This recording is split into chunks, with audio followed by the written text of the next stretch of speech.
In 2008, the Star Wars prequels were followed up with a fourth movie set between Attack of the Clones and Revenge of the Sith, mostly explaining why Obi-Wan famously said, "I was once a cartoon character," the same as your father, in the original Star Wars, and introducing the as-yet unknown fact that Anakin had his own Padawan, Ahsoka. This was then followed up by the Clone Wars animated series, originally running until its 6th season in 2014, although Season 6 was technically a post-cancellation release of a few different arcs which were already in production, and then more recently there was the 7th season as well. For some Star Wars fans, this Clone Wars show is a foundational part of building their Star Wars fandom, or even acted as their entry point into Star Wars. But it's also the subject of some controversy, and has been since it was released, particularly with fans of some of the prior media which made up the Clone Wars Multimedia Project. Today we're going to talk about some of the reasons why this controversy exists or existed, what its implications are, and where I think some of it gets taken way too far. The Clone Wars Multimedia Project, or MMP for those unfamiliar, refers to a collection of Clone Wars stories told primarily across the Star Wars Republic comics, a set of books which include Shatterpoint, The Cestus Deception, Medstar 1 and 2, Jedi Trial, and Yoda Dark Rendezvous, and then probably most notably the original 2003 animated show by Genndy Tartakovsky. The basic premise with this media, plus some additional young reader novels, video games, and short stories from Star Wars Insider, was to cover the 3 years of the Clone Wars over the 3 years between Episode 2 and 3. In practice, you'll sometimes see the label extended a bit to refer to most things covering the Clone Wars up until the 2008 show and its various tie-in media, so that includes stuff like the Republic Commando books, Dark Lord, the Republic Commando game, and so on, even though they're not strictly part of what the project referred to directly. While some of the fan complaints about the 2008 Clone Wars cartoon comes down to opinions on quality, that's not something I'm really going to touch today. This isn't a review of the series or an attempt to compare the quality of the original show to 2008. Instead, where the controversy I'm talking about today came from is the classic issue of canon and continuity. Essentially, the claim is that the 2008 show should not be considered canon to the expanded universe, now called Legends, because of contradictions to the prior established canon, particularly contradictions between it and the Multimedia Project. These issues include, but are not limited to, the inclusion of Ahsoka, despite her never being mentioned in media which supposedly existed to cover the entirety of the war before, the existence of the pacifist faction ruling Mandalore, the inhibitor chips in the clones versus Order 66 simply being a part of and result of their training and conditioning, and a variety of other things, some smaller like when characters met, and some larger more on the scale of the ones I already mentioned, including one particular example that we'll get into later in the video. The idea that this was separate from the expanded universe was taken even further with the announcement of the sequel trilogy and the reboot of the expanded universe.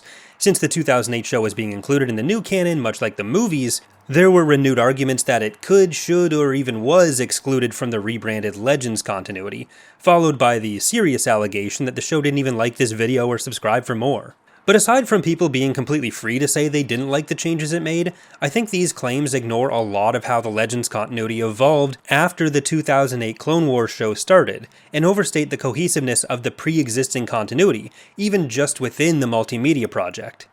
As far as the development of the 2008 show goes, concerns about continuity did come up pretty quickly among some fans, and it's definitely true that consistency with pre-existing material was not a significant concern for George Lucas, who was very much involved in the initial production of the show, including being the originator of the idea that Anakin had a Padawan, even if a lot of the actual work into creating Ahsoka and a lot of the show running was done more directly by Dave Filoni, and especially in the eyes of the fans, Filoni became the main name and face attached to the show.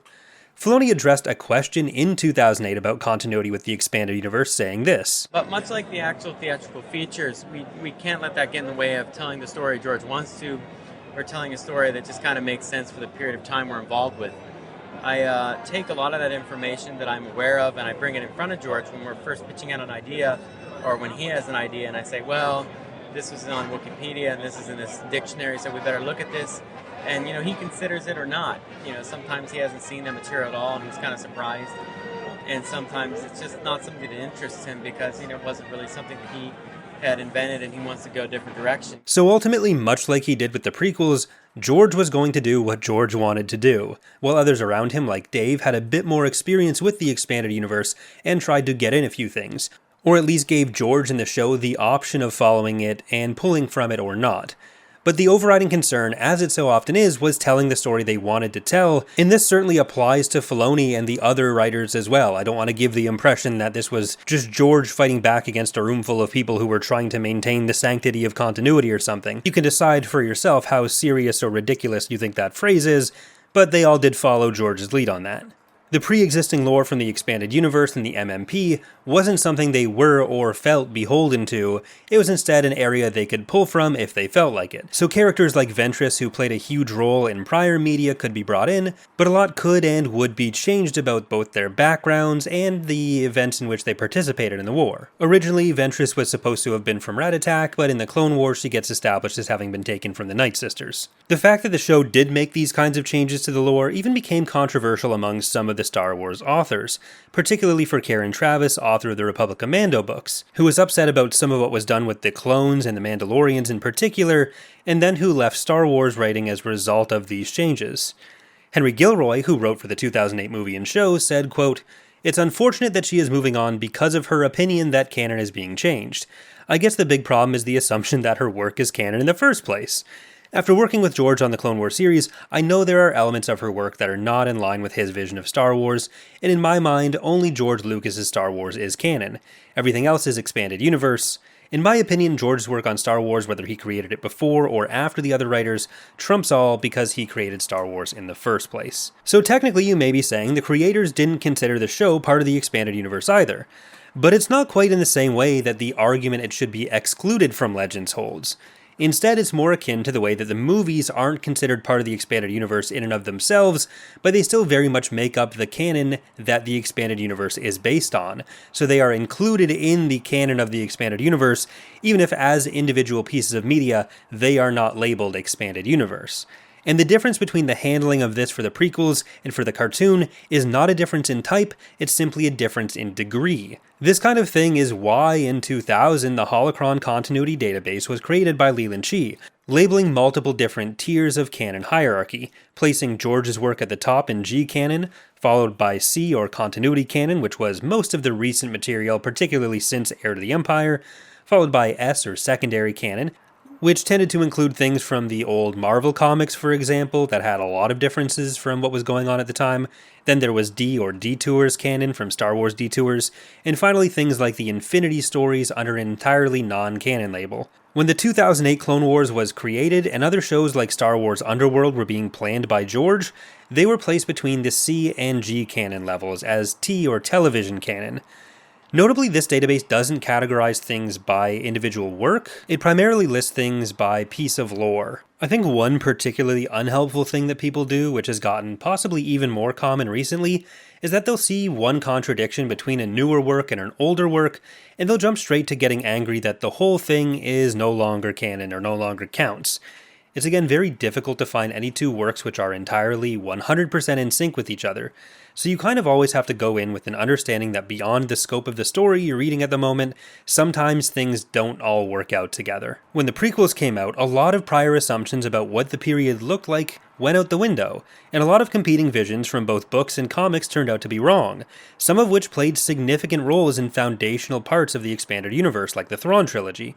I've done a video on this in the past, which I'll link to, so we won't go into too many details here, but the fact that the prequels did so heavily contradict parts of the Thrawn trilogy doesn't mean that the Thrawn trilogy shouldn't have been considered canon to the expanded universe anymore, or that, conversely, the prequels should have been jettisoned when the reboot happened either. Much like we'll see with the 2008 cartoon, as the expanded universe went on beyond the prequels publishing, the prequels continued to get more and more built into the stories that were coming out in later novels, and while some things did get satisfactorily retconned, other things just kind of stick out as not being compatible, and it's just kind of a what are you going to do situation. But while George may not have been under any obligation to care about what expanded universe authors or creators did, even if he did sometimes decide to pull elements like the name Coruscant and then Aayla Secura in, but the expanded universe authors and creators were pretty beholden to what George decided, and this applied to the Clone Wars 2008 show as well as to the movies. So this is where you really run into issues with saying you can just lift the 2008 Clone Wars out and then nothing else would change in the expanded universe. Or where, in my opinion, you're being unreasonable if you claim that a quote-unquote true expanded universe fan would never include the 2008 Clone Wars cartoon in the Legends continuity, as I've seen on at least a few occasions since we announced that the Fall of the Republic mod I work on for Empire at War would include content from the cartoon. This is something we have heard repeatedly. When the 2008 show came out, we were still 6 years from the reset, so Leland Chee and others at Lucasfilm got to work trying to make the retcons they could to make things fit together as much as possible. Generally, the strategy here was saying the Multimedia Project stuff was in a much more compressed time frame at the start of the war, rather than covering the whole war, and this works better for some stuff than for others. We'll talk about the 2003 show in a bit, but the vast majority of that is actually set in the first 4 months of the war, so that doesn't become a huge problem. The final 4 chapters of that show, chapters 22 through 25, are set in the kind of final moments of the war, but we'll get back to that in a little bit. For the books, this gets a bit trickier.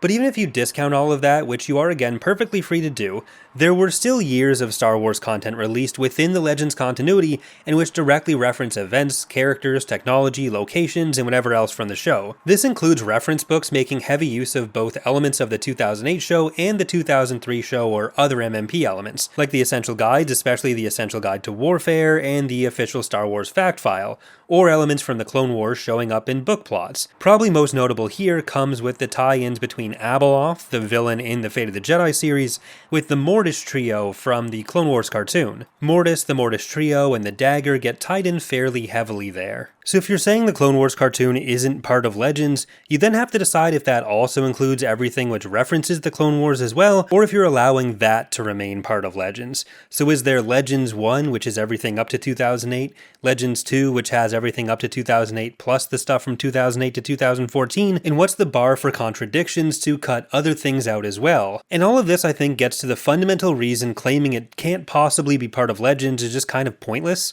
There almost feels like there's this idea that there was some pre-existing consistent continuity that the Clone Wars uniquely came along and ruined, even just in the period.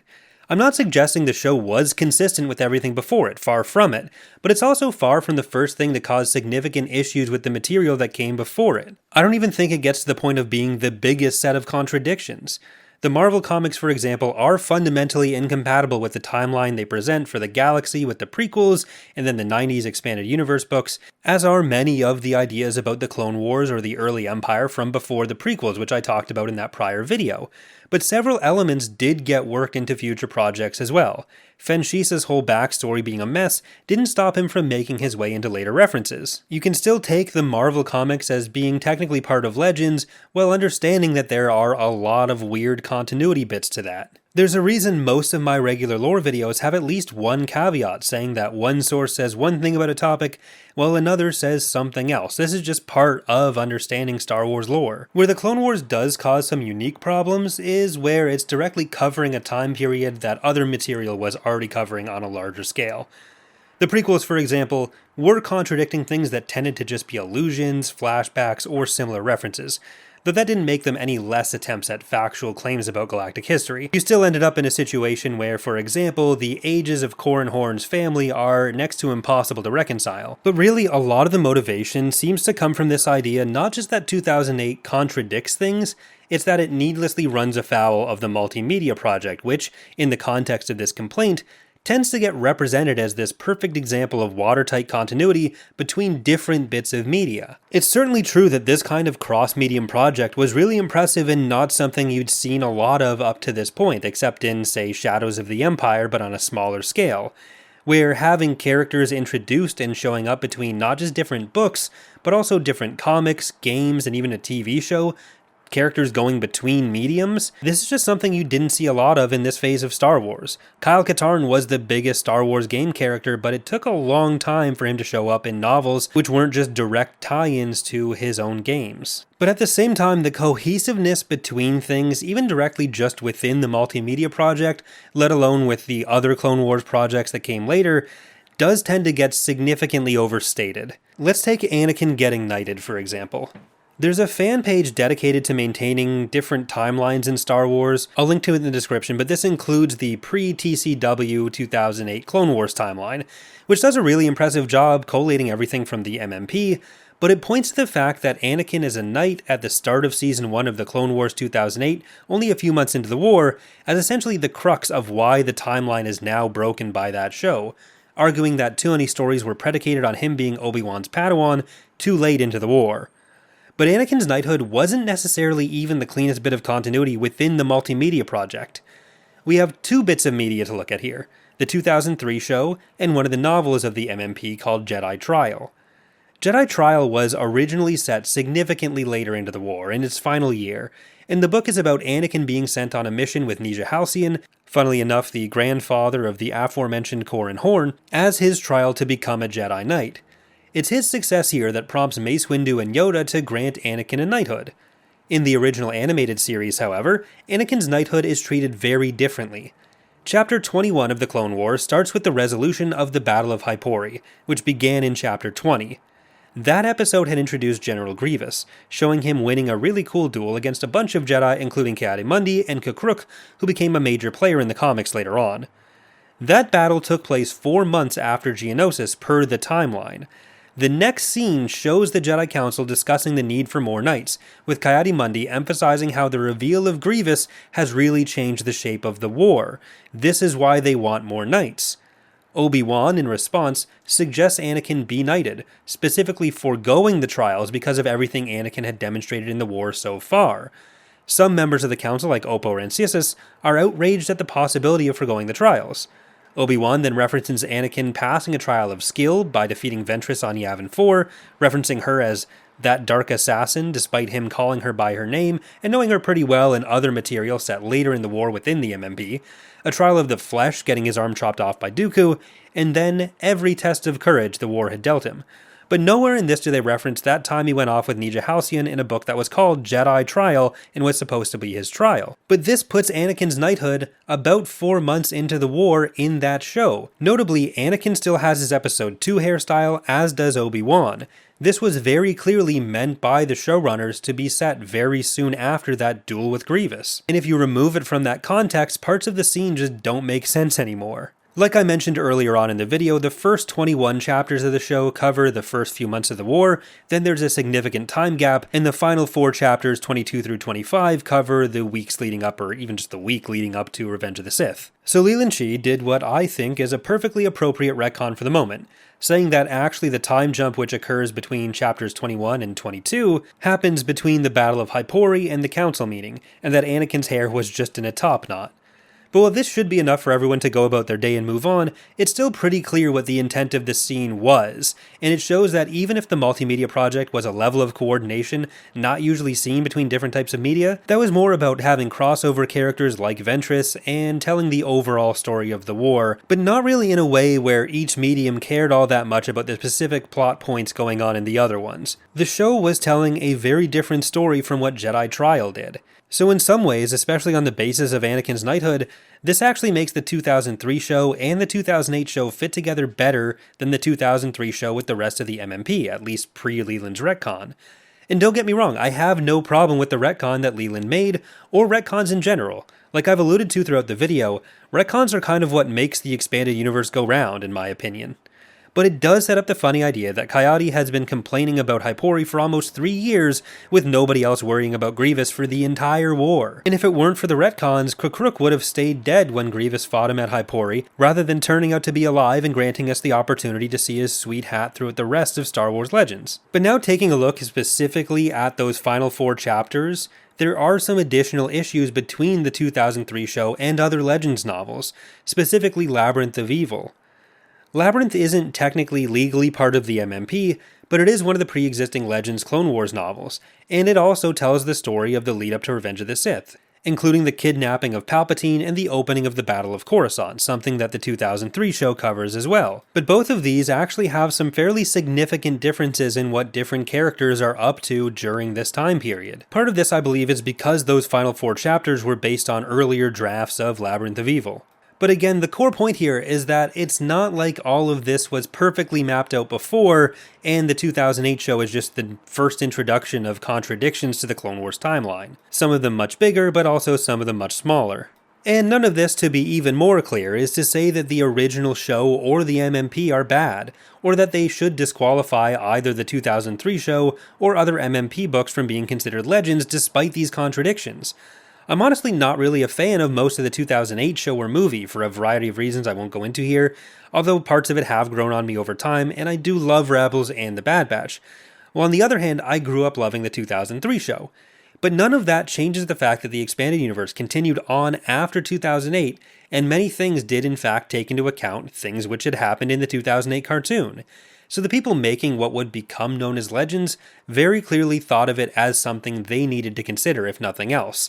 And it's hard to point to any useful definition of what is and isn't canon beyond that. When you start talking about which whole works ought to be included or excluded just because of specific contradictions, especially when they're taken into account by other sources, you're getting into an ever-shifting personal goalpost of just how contradictory things have to be before you get to that line. And I think no matter where you draw that line, there's more that gets caught up in it than just the Clone Wars 2008 show. Saying that it's the only blight of continuity errors infringing upon an otherwise carefully curated and consistent continuity is really just not an accurate representation of what Legends ever was, even just within the Clone Wars. And really, if you think this is messy, let's not even start to think about what a potential sequel trilogy by George Lucas with Darth Maul and Darth Talon would have looked like for the Legends timeline. That's going to do it for today though. Thank you for watching. If there's something else you'd like to see covered on the channel in the future, let me know in the comments. Special thanks to the patrons and channel members whose support makes this channel possible, as well as to Marmar for editing this probably too long but also too short video.